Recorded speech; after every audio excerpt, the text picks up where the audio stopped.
Halo, kembali lagi dengan saya Stefanus Bagus. Ya, di video ini saya akan membahas terkait dengan kepemimpinan. Dan kepemimpinan ini sendiri dalam konteks memimpin sebuah perusahaan.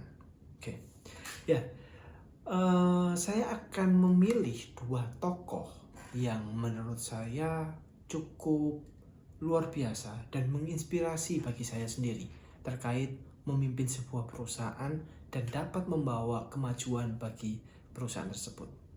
Oke, yang pertama adalah Bob Iger. Siapa Bob Iger? Bob Iger merupakan CEO dari sebuah perusahaan animasi terbesar saat ini. Ya, siapa itu? Betul, Disney. Ya, sebelum saya akan menjelaskan Bob Iger ini seperti apa, kita akan mundur ke belakang. Kenapa sih adanya Bob Iger ini? Gitu. Ya, Bob Iger menggantikan kepemimpinan dari Michael Eisner. Yang saat itu di bawah kepemimpinannya dia, Michael Eisner itu, Disney mengalami sebuah stagnansi inovasi yang akhirnya membawa kemerosotan bagi Disney itu sendiri. Ya, yang kita ketahui dari Disney itu merupakan perusahaan animasi, habis itu film, tempat hiburan, ya gitu. Dan tokoh-tokoh yang saat Michael Eisner pimpin itu hanya sangat sedikit. Ya mungkin kita ketahui ya, kalau Mickey Mouse kita sudah tahu ya seperti apa, lalu Snow White, ya, Rapunzel, ya cerita-cerita dongeng gitu. Mermaid itu hanya itu aja, sehingga menjadi sebuah kebosanan bagi masyarakat atau peminatnya karena tidak adanya tokoh-tokoh baru yang tercipta saat itu di bawah kepemimpinannya Michael Eisner. Nah, ketika Bob Iger memimpin dan diberikan kepercayaan oleh Disney, Bob Iger berpikir Disney harus memiliki tokoh-tokoh baru, gitu. Dan harus seperti apa yang harus dilakukan Disney. Gitu. Akhirnya kalau kita ketahui lahirnya tokoh-tokoh baru seperti Toy Story, Cars, Bugs Life, ya banyak lagi. Nah, itu karena Bob Iger merangkul dari sebuah perusahaan yang bernama Pixar. Pixar ini sendiri juga merupakan perusahaan animasi yang dengan teknologi yang lebih hebat daripada Disney, ya. Yang saat itu Pixar di bawah kepemimpinan Steve Jobs. Ya singkat cerita mereka bisa bekerja sama dan mereka bisa mengembangkan Disney dengan cukup pesat, gitu. Bukan hanya tokoh-tokoh itu saja. Bob Iger juga membawa kita di generasi yang kita ini bisa menikmati film-film yang sangat luar biasa terkait dengan superhero. Ya, Marvel.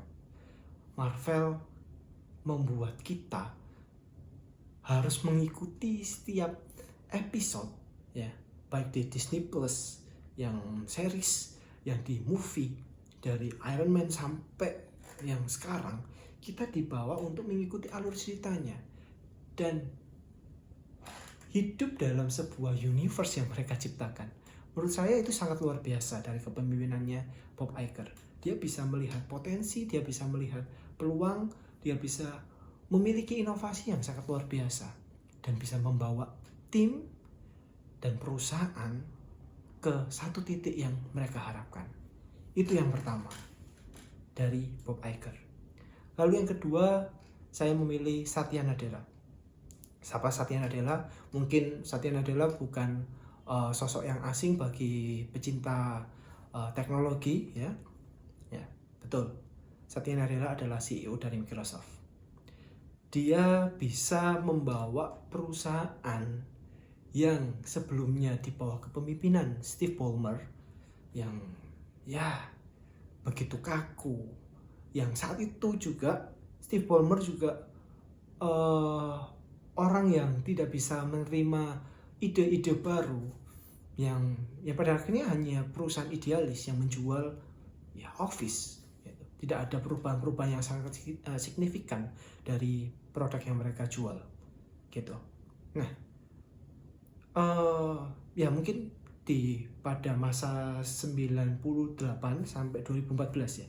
2014 itu bergantinya Satya Nadella. Nah, Steve Ballmer ini di Microsoft ini mengalami sebuah stagnan karena produknya yaitu itu aja dan kalah dengan produk-produk yang lainnya gitu, dari kompetitor yang lainnya seperti Google, habis itu Apple. Ya, akhirnya mereka harus mengaku kalah gitu. Bagaimana caranya bisa hidup kembali?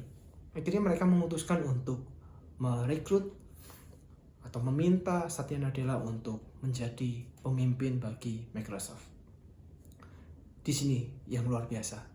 Satya Nadella merasa tidak mampu bekerja sendirian. Dia bisa melihat sebuah peluang yang sangat luar biasa. Mungkin peluang pandangan itu juga dimiliki seperti yang dimiliki oleh Bob Iger. Tapi dia merasa tidak mampu. Dia bekerja sama dengan para timnya. Dia meminta ide-ide yang baru. Bahkan yang sangat luar biasanya, Microsoft membuat seperti akademi untuk yang di dalamnya itu ada banyak sekali orang-orang yang memiliki ide-ide gila dan dituangkanlah di situ. Setelah digodok, barulah menjadi produk bagi Microsoft. Itu perbedaan dari Steve Ballmer dan Satya Nadella. Satya Nadella berpikir bahwa produk yang dia gunakan, produk yang akan dia hasilkan itu bisa berguna bagi kebutuhan seluruh umat manusia yang ada di bumi ini. Salah satunya, Microsoft juga menjadi pelopor bagi AI gitu. Sehingga ya tidak diragukan lagi bahwa Microsoft adalah perusahaan yang memiliki inovasi lahir kembali bahwa Microsoft adalah perusahaan yang memiliki inovasi di dalam dunia teknologi. Ya, visi mereka bisa kembali lagi dan dilakukan dalam misi-misi yang akan mereka terapkan. Itu yang sangat luar biasa. Jadi kalau kita tarik garis dari kedua tokoh ini, ialah pemimpin tidak bisa merasa sok-sok gagah, otoriter, merasa mampu mengerjakan semuanya dengan dirinya sendiri. Pemimpin harus dapat menempatkan dirinya. Dia memiliki kapasitas apa, namun ada kapasitas yang tidak dia miliki, dan dia harus merangkul dari